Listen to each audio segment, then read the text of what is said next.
Fala rapaziada, sejam todos muito bem-vindos e bem-vindas à nossa primeira videoaula. Nessa aula eu vou comentar com vocês como que a gente vai implantar o CAPS dentro desse projeto. Para isso é muito importante, como nós vamos trabalhar nesse módulo com massa e terreno dentro do Revit, que eu tenha um DWG com essas curvas. E a minha pergunta é, como eu consigo esse DWG com as curvas de nível? Primeira coisa que você precisa observar é pedir isso para o topógrafo, ele tem que te entregar, você tem que solicitar um projeto plano e altimétrico. Nesse projeto de estudo de caso que eu estou trabalhando com vocês, nós pegamos aqui dentro do QGIS, que é um programa onde tem toda a base de Sorocaba. Para você observar, eu tenho aqui todas as curvas de nível, então essa curva 570 significa que esse terreno está a 570 metros acima do nível do mar. E se você observar aqui do lado, apertando a ferramenta Ctrl 1, você tem a barra de propriedades dentro do AutoCAD aqui do lado esquerdo. Quando você clica, ela tem a elevação, onde eu estou passando o mouse e você consegue perceber que eu estou na elevação 570. Antes de eu jogar esse projeto para dentro do AutoCAD, dentro do Revit, eu preciso fazer alguns ajustes, eu preciso analisar. O primeiro ponto que eu analiso é tentar chutar aqui um platô. Qual seria o platô que eu colocaria para ter o menor corte e aterro? Para quem não sabe, platô é o ponto onde eu vou nivelar o meu CAPS, é onde eu vou implantar a minha obra.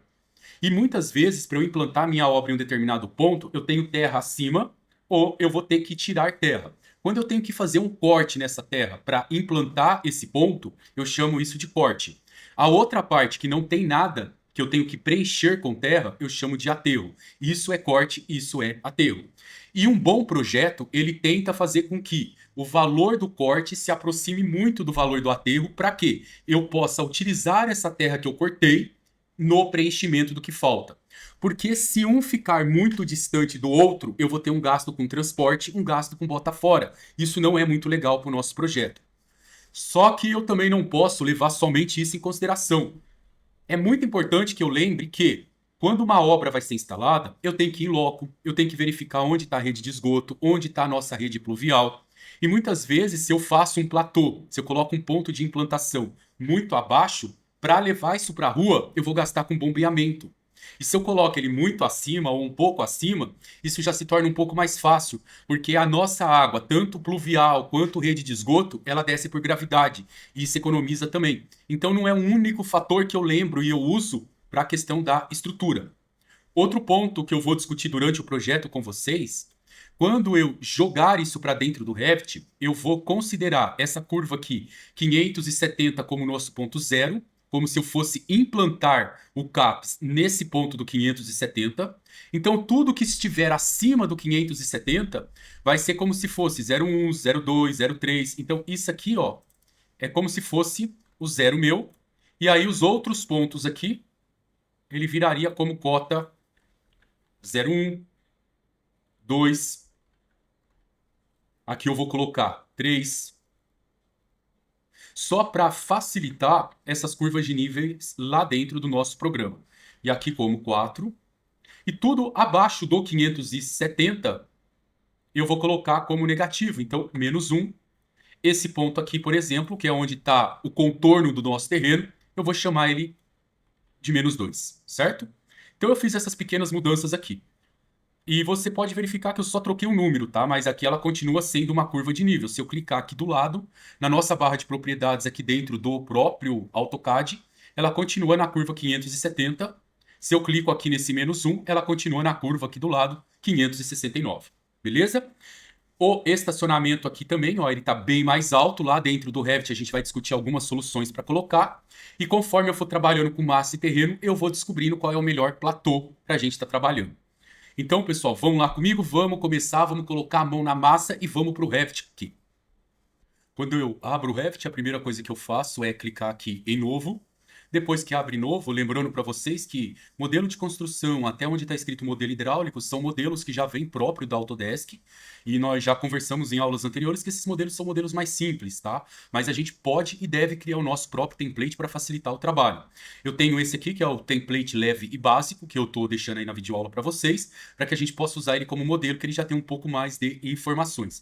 Basta eu clicar aqui em template leve básico 2026 Jaime, dou um clique e dou um OK.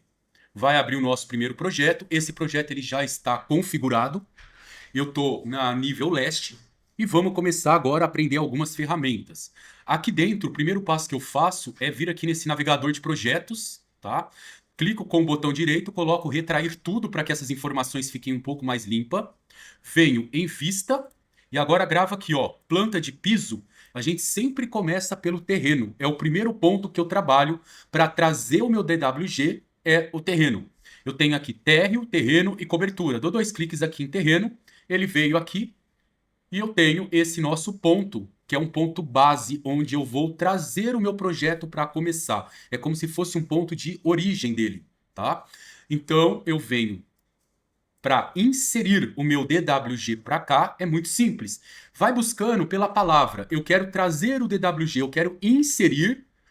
Só que aí eu tenho duas opções. Eu posso importar do CAD, como eu posso vincular do CAD. Quando eu importo do CAD, ele vem como uma figura. E aí o meu arquivo acaba ficando um pouco mais pesado. Quando eu vinculo do CAD, ele fica muito mais leve o arquivo. Tá? Só que eu tenho que lembrar que precisa estar na mesma pasta de trabalho, tanto o meu arquivo em CAD, junto com o meu arquivo que eu estou salvando desse projeto em Revit. Porque se eu perder o meu CAD, eu perco esse vínculo que está aqui, tá bom? Eu vou colocar vincular CAD, é o primeiro ponto que eu faço, dou um clique. O arquivo que eu vou trabalhar é esse DWG topografia. As configurações aqui é muito simples. Se você observar, eu posso trazer ele aqui em preto e branco ou preservar ele colorido. Eu vou optar preto e branco, que eu acho que fica mais fácil a leitura para mim. Aqui eu tenho todas as camadas, por enquanto, porque eu vou estar apenas trazendo ele como se fosse um papel vegetal. Eu ainda não estou exportando ele considerando as curvas de nível do local. Nessa videoaula e nas próximas, nós vamos desenhar essas curvas de nível. Eu não vou pedir para ele fazer automático as curvas de nível. E aqui eu vou utilizar metro, porque lá dentro do AutoCAD eu já verifiquei que ele está configurado em metro. E vou trabalhar aqui, tanto faz eu colocar de centro para centro, origem, aqui você pode testar todos. Eu vou colocar de origem para cá e vou deixar ele aqui, colocar no nível térreo, tá? Mas eu trabalho no nível terreno. E vou dar um abrir. Perceba que ele não apareceu na tela. Eu posso dar um scroll aqui, ó, com o mouse, que é a bolinha para frente e para trás, eu ainda não consigo enxergar ele. Mas eu posso fazer uma coisa, eu posso clicar com o botão direito e colocar a opção zoom para encaixar e ele está aqui. Outra coisa, perceba que eu tenho essa bolinha que é chamado ponto de levantamento topográfico e o ponto base. Se no seu programa ela não estiver aparecendo, é muito fácil eu fazer ela aparecer. A gente usa um comando chamado visibilidade e ele tem um atalho que a gente chama de VG. Quando eu clico nesse VG aqui, ó, basta eu digitar aqui, ó, a palavra topográfico ou ponto de base, ó, e ele tá terreno, ponto de levantamento, ó, topográfico, ele tá acionado. E eu tenho aqui também, ó, se eu digitar base, eu tenho também ponto base do projeto, ele também tá acionado. E se eu digitar origem, perceba que dentro de terreno, o meu origem não tá. Eu posso colocá-lo também se eu quiser. Eu clico aqui e dou um OK e perceba que ele apareceu para mim. Numa próxima aula, eu vou ensinar para vocês, quando a gente fizer a importação da curva de nível, eu vou ensinar a função de cada um desses para vocês, tá? Mas não esqueçam desse comando VG.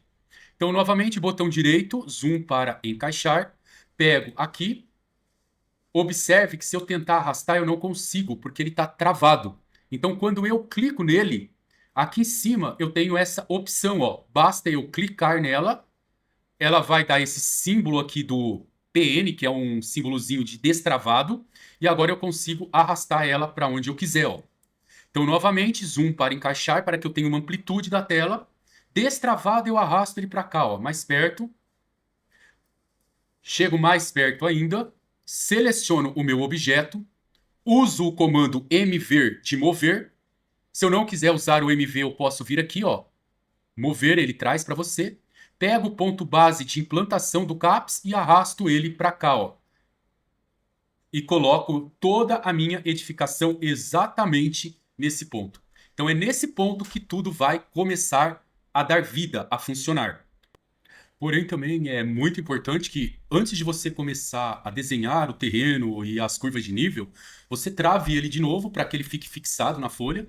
Então, observe que para travar, basta eu clicar nele novamente. Ó. Quando eu clico no desenho, aqui em cima, basta que eu venha, dê outro clique pronto, ele vai aparecer essas bolinhas, isso significa que ele está travado, tá? Mas eu consigo selecionar ele ainda, mas eu não consigo mais movimentar ele. Agora, se eu quiser pregar o meu desenho no fundo apenas como uma imagem, que de forma que eu clique não apareça esse azul, basta que eu selecione ele e na parte de baixo, inferior, do lado direito, tem essa ferramenta aqui que ela chama selecionar elementos fixado. Basta eu clicar, pronto, ó. Eu já não faço mais nada, ele está totalmente como um papel de parede. Para que eu volte, basta eu clicar aqui novamente e tirar essa seleção. Está ok. E para que eu consiga movimentá-lo, sempre clicando aqui, ó, tá? Aonde está essa bolinha e acionando ela para travar novamente. Na próxima aula, eu vou ensinar para vocês como eu começo a desenhar a nossa massa e terreno e como eu começo a modelar as curvas de nível. Então vem comigo, galera!